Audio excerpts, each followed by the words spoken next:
अगर मैं तुमसे पूछूं कि बताओ जरा कि कौन सा पोकेमोन है जो कि पोकेमोन XYZ सीरीज में तुमने सबसे ज़्यादा टाइम्स देखा है, तो सबका यही जवाब रहेगा कि भाई मैंने तो सबसे ज़्यादा देखा है एस ग्रेनिंजा को। और भाई वो एस ग्रेनिंजा का जो फॉर्म है ना, जो एनिमेशन उन्होंने दिखाया है वो नेक्स्ट लेवल का था। लेकिन अच्छा, मैं तुमसे और एक सवाल पूछता हूँ कि ये फॉर्म जब एस के चम पोकेमोन अल्टीमेट जर्नीज के एपिसोड में रिटर्न करता है ग्रेनिंजा के साथ, तो वहाँ पे ऐसा क्यों नहीं दिखाया जाता? आज तक ये सवाल सबके मन में रहा है और इस सवाल का ब्रेकडाउन आज मैं इस वीडियो में करने वाला हूँ। कईयों को लगता है कि उस समय तक आते आते एस ग्रेनिंजा आपस से बहुत ज़्यादा दूर हो गए थे। इसके चलते उन दोनों का बीच का जो बॉन्ड है वो बहुत ज़्यादा वीक हो गया था।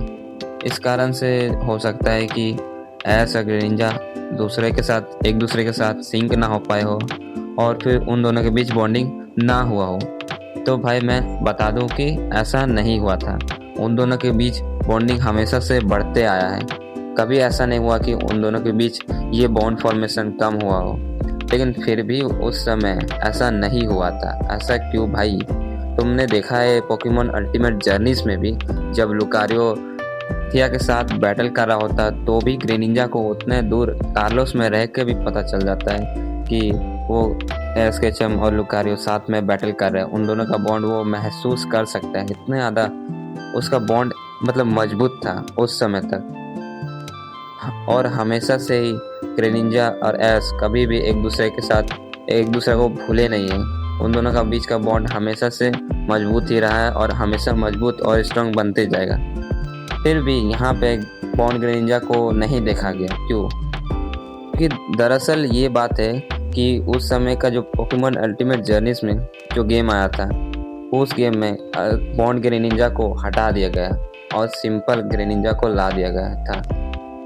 इसी के चलते उस एनिमे में पोकेमोन अल्टीमेट जर्नीज में हमें बॉन्ड ग्रेनिंजा नहीं मिला।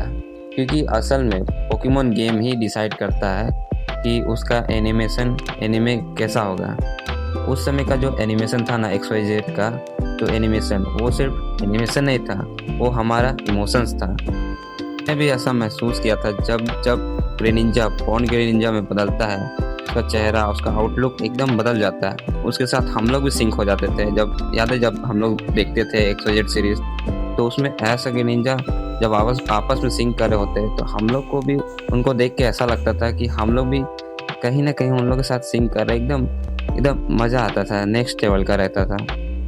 लेकिन वही जब जर्नीस में एस ग्रेनिंजा साथ में आते हैं, रिटर्न करता है ग्रेनिंजा, तो वो बॉन्ड फॉर्मेशन नहीं मिलता है। इसका यही कारण है क्योंकि उस गेम में उससे बॉन्ड ग्रेनिंजा को हटा दिया गया और उसके जगह एक नॉर्मल ग्रेनिंजा आ गया था। लेकिन वही XYZ के गेम में हमें देखने को मिला था कि बॉन्ड ग्रेनिंजा है वहाँ पे, और इसीलिए उस गेम में और उस एनिमेशन में हमें बॉन्ड ग्रेनिंजा देखने को मिला था। और इसका कारण क्यों है कि ऐसा क्यों है कि पोकेमोन गेम ही डिसाइड करता है कि पोकेमोन एनिमे कैसा होगा?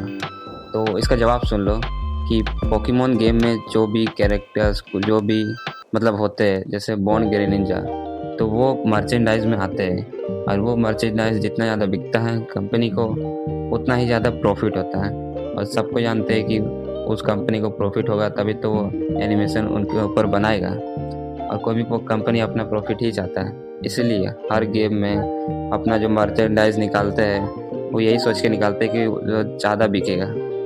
इसीलिए वो जर्नीस के गेम में हमें बॉन्ड ग्रेनिंजा की जगह नॉर्मल ग्रेनिंजा मिला। और इस वीडियो को ख़त्म करने से पहले मैं तुमसे एक बहुत ज़्यादा हार्ड सवाल पोकेमोन से रिलेटेड पूछने वाला हूँ। तो ये बताना है कि जब एस ग्रेनिंजा के साथ मिलता है, फिर से ग्रेनिंजा रिटर्न करता है जर्नीस के एपिसोड में, तो वो जितना कुछ भी जायंट रूट के साथ जो कांड हुआ था, जितना भी लेजेंडर के बीच ये सब कुछ हुआ था, एस ने ये सब गो को क्यों नहीं बताया? जब गो ने उस जायंट रूट के साथ जो बैटल किया, मतलब एस और ग्रेनिंजा सब मिलके जब बैटल किए, उस हिस्ट्री के बारे में गो को एस ने क्यों नहीं बताया? इसका जवाब तुम कमेंट में ज़रूर लिखना। तो मिलते हैं नए वीडियो में, जुड़े रहना पोके मास्टर GS के साथ।